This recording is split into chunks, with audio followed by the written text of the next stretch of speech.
सांसद दीपेंद्र हुड्डा ने आज अंबाला के साहा, अंबाला कैंट, अंबाला शहर आदि जगहों में बाढ़ प्रभावित इलाकों का सघन दौरा किया। इस दौरान उन्होंने कहा कि हरियाणा के अधिकांश इलाके बाढ़ से बुरी तरह प्रभावित हैं। सड़कों, खेतों और आवासीय क्षेत्रों में जल निकासी न होने से आम जनजीवन अस्त व्यस्त हो गया है। दुख की बात है कि प्रशासन द्वारा युद्ध स्तर पर जल निकासी के लिए जो प्रयास होने चाहिए थे वो दिखाई नहीं दे रहे हैं। 2 साल पहले भी ऐसी स्थिति बनी थी, लेकिन सरकार ने उससे भी कोई सबक नहीं लिया। उन्होंने कहा कि जल निकासी के लिए सरकार युद्ध स्तर पर कार्य शुरू करे, केवल क्षतिपूर्ति पोर्टल खोलकर अपने दरवाजे बंद न करे।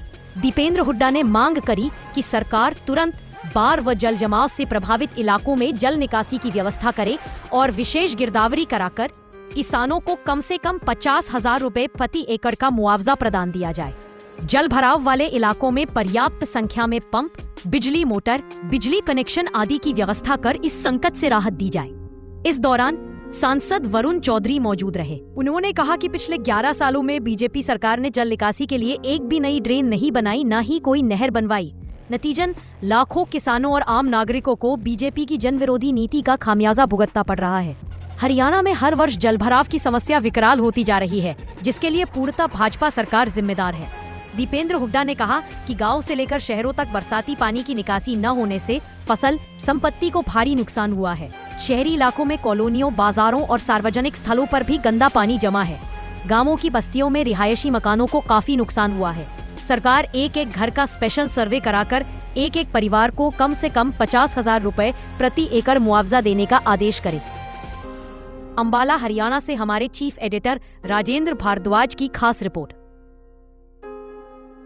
अलग अलग पॉइंट्स पे जो बहुत ही भारी जल भराव और बाढ़ की स्थिति बनी हुई है, आज हम अलग अलग जगह जाके हमने मौका देख रहे हैं। तो दुख की बात है कि प्रशासन की तरफ से जो युद्ध स्तर पे जल निकासी के लिए प्रयास होने चाहिए थे, दिखाई नहीं दे रहे। और ये 2 साल पहले भी ऐसी स्थिति बनी थी अंबाला में कई जगह। यूँ की यूँ बात तो दोबारा, यानी कि 2 साल कोई सबक नहीं लिया गया। ना तो जो ड्रेन्स जो होनी चाहिए थी, इस सरकार में खट्टर सरकार की जो एक पॉलिसी बनी कि भाई ड्रेन नहीं खोदी नहीं जाएगी, वहाँ बनेगी जहाँ किसान खुद अपनी मर्जी है ज़मीन में। जादूपुर बंद कर दी इन्होंने, और जादूपुर नल भी बंदी कर दी। नई ड्रेन और नई नहर दोनों ही नहीं बनी 11 साल, क्योंकि किसान अपनी मर्जी से देने के इंतजार में।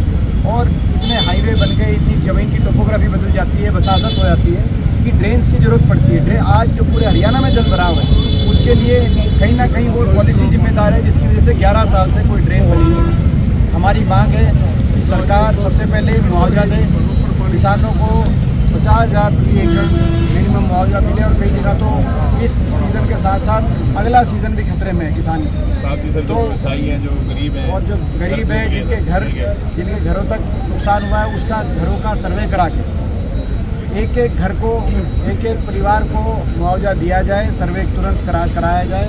स्पेशल गिरदावरी, और केवल जो गांव जो किसान की है वो केवल पोर्टल के माध्यम से नहीं, क्षतिपूर्ति पोर्टल खोल के अपने दरवाजे बंद ना करे सरकार स्पेशल गिरदावरी के आदेश देके गिरदावर हर गांव खेत में भेजे और गिरदावरी करा के किसान को मुआवजा मिले।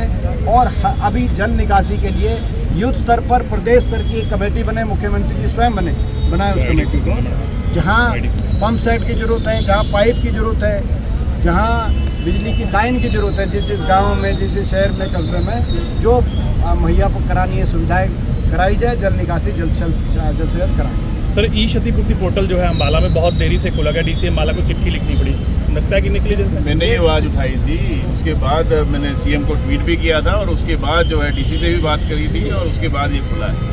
ये जैसे बता रहे हैं एमपी साहब ने प्रयास करके वो खुलवाया, लेकिन ये सरकारी कार्यशैली ये है कि वो क्षतिपूर्ति पोर्टल खोल के और अपने घर में अपने दरवाजे बंद कर लेते हैं। सरकार में जो बैठे हैं, ये नहीं हो सकता। आप क्षतिपूर्ति पोर्टल के साथ साथ अपने दरवाजे भी खोलो, लोग के बीच में आओ, लोग की समस्याओं को सुन के उनका समाधान मौके पे करो। सारे अफसरों को फील्ड में होना चाहिए, डीसी को फील्ड में होना चाहिए। ठीक है।